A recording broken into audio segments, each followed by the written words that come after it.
Since genetically modified organisms, or GMOs, hit the food supply 20 years ago, a debate has raged on over the potentially harmful effects this could have on humans. On the heels of one controversial study that found GM corn had adverse effects on rats, just this week, another study concluded the complete opposite. Geneticists at UC Davis reviewed 29 years of livestock, both before and after the introduction of GM feed, and found there is no difference between GM and non-GM animal feed.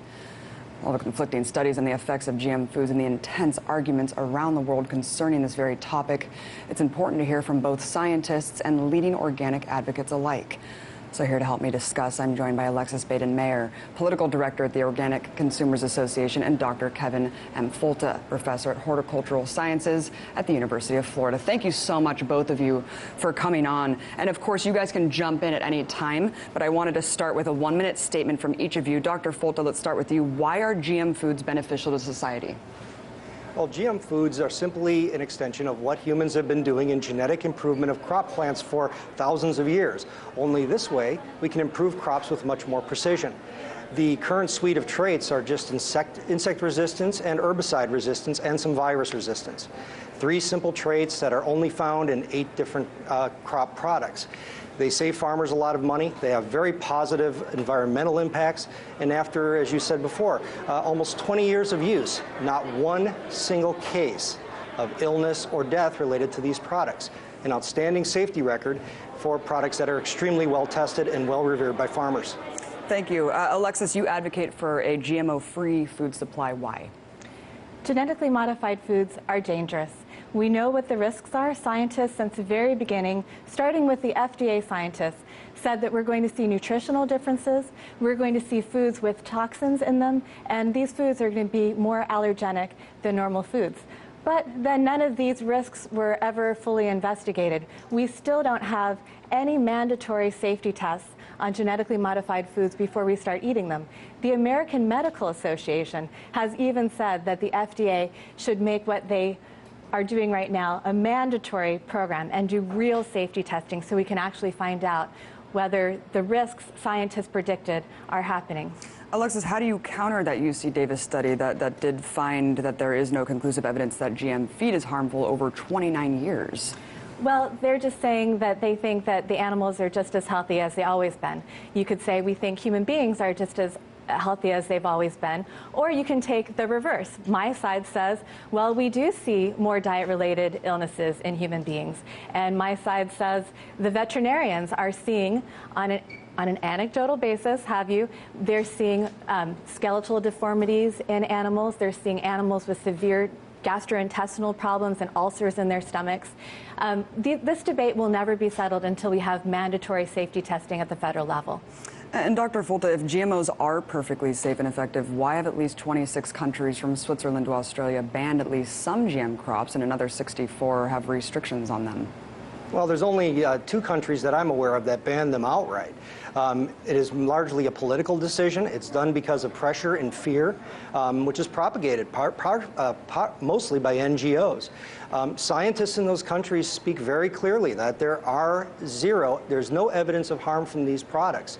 And there is mandatory testing by the FDA here. It's just not a mandatory course that every crop goes through. It's custom tailored for each individual circumstance, and everything is tested. It takes 10 years to test and certify and deregulate a genetically modified crop. No, that's just simply not true. The FDA currently goes through a voluntary consultation. They rarely ask for additional evidence from the companies, but the companies have no requirement to give them that evidence anyway. So it's a complete charade. There is no safety testing. That's why the American Medical Association has adopted the position that we need safety testing. Dr. Folta, last year, a study published by the International Journal of Agricultural Sustainability found that traditional farming actually produces higher yields for U.S. crops than GM ones. If this is the case, why are higher yields continually promoted as a benefit for GM seeds? Well, you don't have to look farther than farmers and ask them. Farmers use it because it works. Farmers use GM because it ensures their yields and does it at a lower cost with fewer environmental inputs. You can farm with fewer insecticides. You can farm with less environmentally impactful herbicides. This is a real score for farmers. It allows them to remain competitive. That's why they use it. All you have to do is look in the farm press, and every day you will see a story about farmers having to use more and more expensive herbicides and insecticides to deal with the fact that GMO crops, even by their selling point in the industry, that they're going to produce their own insecticides, so you won't have to use insecticides. They're going to be resistant to herbicides. Even those selling points have proved to be a failure. And like I said, all you have to do is look at the farm press and you'll see story after story about farmers' costs going up because they have to use more and more chemicals. Do you have any response? Oh, absolutely. If that was true, which is absolutely not, farmers would not use these products. They're the toughest customers. They use what works and what's affordable for them. And this is what is framed as a debate, but it's not a debate. Scientists know, the data say that it cuts insecticide use. It doesn't eliminate it, but it cuts it severely, well, 50 to 70%. It puts the insecticides that used to be sprayed on the food into the food. So we get to eat plants that produce their own insecticides. From a consumer perspective, that's not reducing insecticide use. And I'd like to address this issue that farmers have made this choice. Monsanto makes the choice for farmers. Monsanto controls the seed market, and they control what goes onto the market. And if you are a non-GMO farmer, try to get seed, because Monsanto has taken non-GMO varieties off the market, and they've stacked all of the commercial GMO seeds with every type of genetically engineered trait that's available, whether you need it or not. Alexis, with intense droughts facing so many states here in the U.S., why shouldn't we be promoting drought-resistant crops? We definitely need to produce or promote drought-resistant crops. But our greatest variety of drought-resistant crops are the ones that farmers have cultivated for minute microclimates all over the world in thousands of different varieties. And genetic engineering so far has produced one commercially available drought-resistant corn variety that is perhaps useful for maybe 15% of U.S. farmers. So this idea that we should use these expensive technologies to produce varieties of plants for different climates just doesn't make sense. And also, genetic engineering is so expensive, so you can't really recoup your investment unless you create a product for the entire marketplace. It just doesn't make sense. Do you have a response, Kevin? Well, absolutely. Farmers that use the drought-guard corn have seen tremendous benefits, not just at times of medial drought pressure, but also when they just want to use less water. They can choose to use less water, and it works really well in places where they irrigate with this particular kind of trait. The drought guard is an excellent example of how this technology could work. The other guest said, well, they've only produced one. It's because people are stopping good technology from helping farmers at every turn. Dr. Folta, let's move on to the labeling of GMO foods. Do you think that it's a good solution to let people choose for themselves? Well, the problem is that information is always a good thing, and I'm always happy to see information on a food label. The problem is, even listening to your guest over here who's spouting the simple talking points of activists, not the foundations of data that scientists and farmers use for making decisions, that we can't have an honest dialogue about labeling. There's no way to do it in an easy way without it being tremendously expensive if we let activists and lawyers decide what that legislation will look like. Alexis? It works in 64 other countries. And 90% of the American public wants this. It's really, the debate is over on labeling. It's time for the industry to stop pouring their money into campaigns and just deal with the fact that consumers have a right to know what we're eating.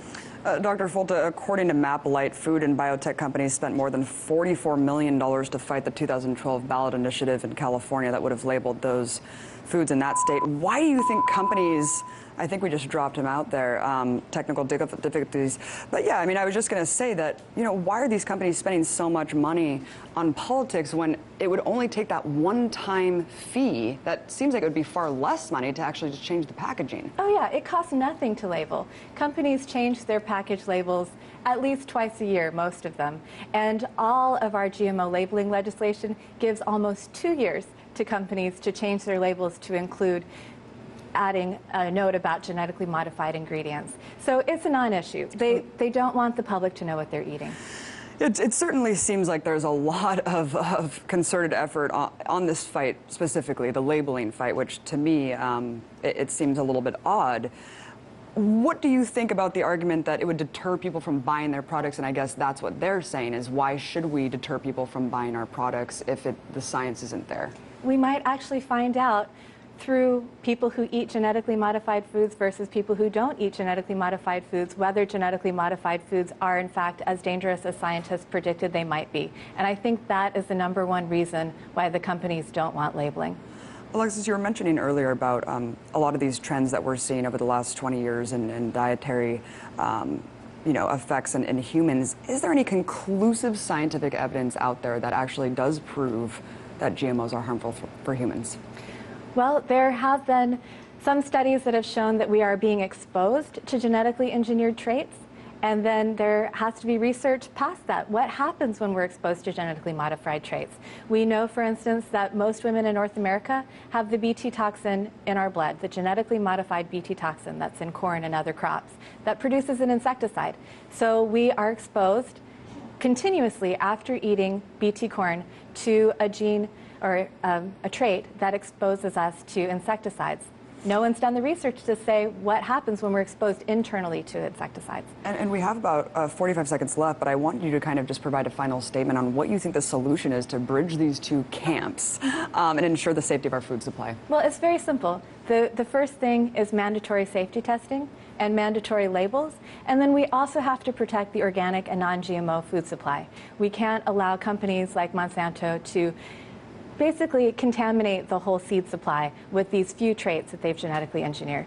Thank you so much. I'm so sorry that Dr. Folta dropped off, but that was incredible to have both of you joining us, breaking through some of the misconceptions, adding your own 2 cents. Dr. Kevin Folta, Professor of Horticultural Sciences at the University of Florida, and Alexis Baden-Mayer, Political Director at the Organic Consumers Association. Really appreciate you coming on, Alexis. Thanks so much, Abby. At any time, but I wanted to start with a 1-minute statement from each of you. Dr. Folta, let's start with you. Why are GM foods beneficial to society?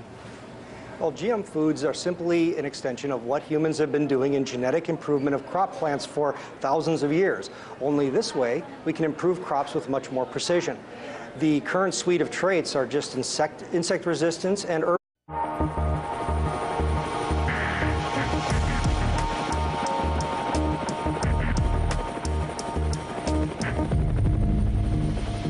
Since genetically modified organisms, or GMOs, hit the food supply 20 years ago, a debate has raged on over the potentially harmful effects this could have on humans. On the heels of one controversial study, herbicide resistance and some virus resistance. 3 simple traits that are only found in 8 different crop products. They save farmers a lot of money. They have very positive environmental impacts. And after, as you said before, almost 20 years of use, not one single case of illness or death related to these products. And that found GM corn had adverse effects on rats. Just this week, another study concluded the complete opposite. Geneticists at UC Davis reviewed 29 years of livestock, both before and after the introduction of GM feed, and found there is no difference between GM and non-GM animal feed. All the conflicting studies on the effects of GM foods and the intense arguments around the world concerning this very topic, it's important to hear from both scientists and leading organic advocates alike.